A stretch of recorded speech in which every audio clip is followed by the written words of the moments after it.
Bueno, ya estamos de vuelta. Esto es Plaza de Armas. Estamos conversando con el profesor José Luis Orozco sobre Estados Unidos y su dialéctica interna, digamos, ideológica, política, militar, geoestratégica. Nos quedamos con la guerra civil, profesor.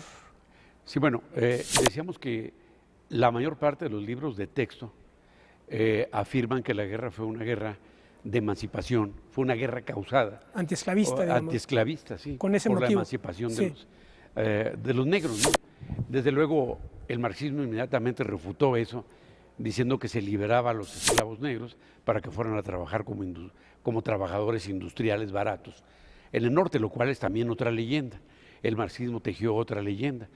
Lo cierto es que la guerra se libra en función de que los compromisos, porque si uno lee la historia se da cuenta de que como entre el norte y el sur hay una serie de compromisos cada vez que un esclavo se fuga, cada vez que pasa algún problema económico.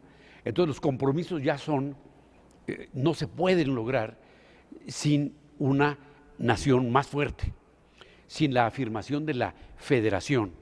Como dice alguien, en realidad la guerra civil es la fundación del Estado norteamericano. Claro. De la unidad nacional. De la unidad nacional y del mercado nacional. O sea, obedeció sobre todo a esa necesidad histórica, digamos. A una necesidad orgánica. Histórica. Sí, simple y sencillamente. No se podía seguir comprando productos, materias primas que el sur prefería vender a Inglaterra en lugar de venderlas al norte. Si no se trataba de un mercado integrado, un mercado perfectamente integrado. Entonces, en realidad, la guerra se desata por razones en buena medida también económicas. Todo se da en función de la economía.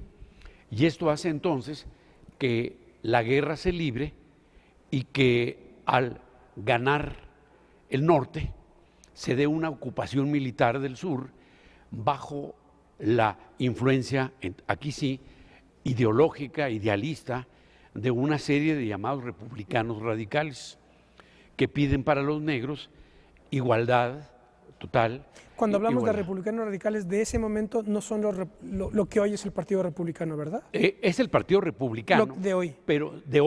Pero con un ala de izquierda Sí. o humanitaria que efectivamente no se va a volver a conocer nunca. Encabezados por... Encabezados por Charles Sumner, Thaddeus Stevens, que son un par de idealistas Sí. que exigen educación igual, Correcto. que exigen votación, el derecho de voto y el derecho a ser elegidos de los negros. Entonces, esto se va a hacer por la fuerza, pero la sociedad civil del sur de Estados Unidos reacciona de una manera increíble, que es a través del Ku Klux Klan, de lo que se llamaban los clanes de las camisas ensangrentadas y cosas por el estilo, que son reacciones de los blancos del sur norteamericano, pobres y ricos. Y es muy bueno el punto que dice que es de la sociedad civil, porque de la sociedad siempre civil. se habla aquí de la sociedad civil como si fuera ese recinto sagrado, ¿verdad? Exacto. No contaminado por la sociedad política de donde brotan, por ejemplo, la de Iniciativa México. Dicen, bueno, claro, las iniciativas de la sociedad civil, bueno, señores, pues el Ku Klux Klan era iniciativa de la sociedad civil.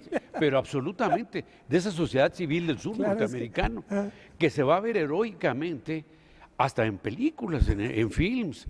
Es decir, el sur aparecerá idealizado como una serie de caballeros que pelean por una sociedad al estilo de lo que el viento se llevó. Es decir, entonces los negros van a sufrir embatidas durísimas, pero hay que recordar esto, en el norte también, sobre todo bajo la presidencia del general Grant, se va a dar un fenómeno de corrupción impresionante y de concentración capitalista, de crisis económicas continuas, que hacen que el Partido Republicano de repente pierda el poder. Los republicanos radicales van a tratar desde un principio de hacer lo que se llama el juicio político, el impeachment, en contra del sucesor de Lincoln, que los detiene, que trata de detenerlos. Pero desafortunadamente Stevens muere ahí mismo de un ataque y cosas así, y entonces no se va a lograr que esos republicanos logren imponer la igual, la igualdad real de los negros en el sur. Cuando se da el proceso electoral de 1876, los republicanos pierden la elección, tienen un candidato, Hayes, un candidato muy mediocre, que pierde frente al candidato del Partido Demócrata, identificado con el sur. Entonces, aquí, ¿vale? ¿Qué era? El nombre no lo recuerdo. Lo tengo aquí, pero de cualquier manera, este candidato va a ser sacrificado por el sur a través de ese proceso que es todavía una supervivencia del elitismo norteamericano, de la sociedad elitista, que es el llamado colegio electoral norteamericano. Es decir, es como un último filtro. El último filtro que todavía existe, claro, para que en un momento para dado, corregir cuando sea necesario. Para corregir los votos populares. Sí. Ese mecanismo se da entonces hasta hoy. Hasta hoy. Pero en ese se reúnen y deciden que el candidato se llama Samuel Tilden, y deciden sacrificar a Tilden, nombran a Hayes, y el compromiso, otra vez volvemos a lo mismo, que Estado de Derecho ni que nada, el compromiso de los republicanos es retirar al ejército del sur. Y entonces vuelve otra vez lo que se llaman las leyes Jim Crow. Jim Crow era un blanco que se pintaba de negro y que era en el teatro un personaje ridículo, estúpido, etcétera, y a los negros se les va a dar esa condición. Se les va a decir iguales, está bien, pero separados. La educación se les va a impartir en escuelas de segunda o tercera categoría, mientras que los blancos tendrán su propia educación en el sur. Ese proceso va a durar hasta 1956. Claro. En realidad no hay una independencia de los negros, por el contrario, los pobres que reciben lo que llamaban 6 acres y una mula, van a ser posteriormente, sus casas van a ser quemadas por los blancos pobres, y de ahí nos vamos a encontrar esa sociedad civil que hay que recordar en los textos angloamericanos, sobre todo en Adam Ferguson, autor inglés.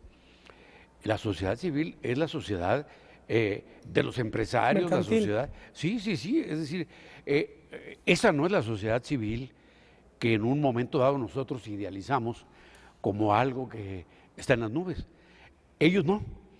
Entonces, aquí nos encontramos con que hay un repliegue del ejército y que se da otra vez, se da la unidad nacional a costa de la población negra, que va a volver a sufrir las condiciones de la vieja esclavitud. Entonces, volvemos a lo mismo. Bajo el derecho, todos son libres iguales. Y en realidad, la Declaración de Independencia, que es un documento donde todo aparece color de rosa, hay que recordar que es un documento meramente declaratorio, no tiene valor normativo. Y entonces la Constitución es la que va a determinar, bueno, los estados son libres para determinar su propia legislación en lo que toca a la población negra.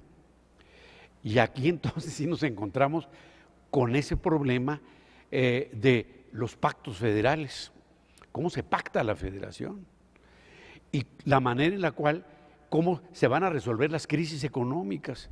Si uno ve estadísticas, hay que recordar que durante los años después de la guerra, de 1873 a 1893, los granjeros que habían sido beneficiados por la expansión hacia el oeste a costa de la población indígena y que habían sido los que Alexis de Tocqueville llama la democracia en América, los pequeños granjeros van a ir perdiendo sus propiedades, van a ir siendo absorbidos por lo que ellos mismos van a llamar en novelas el pulpo.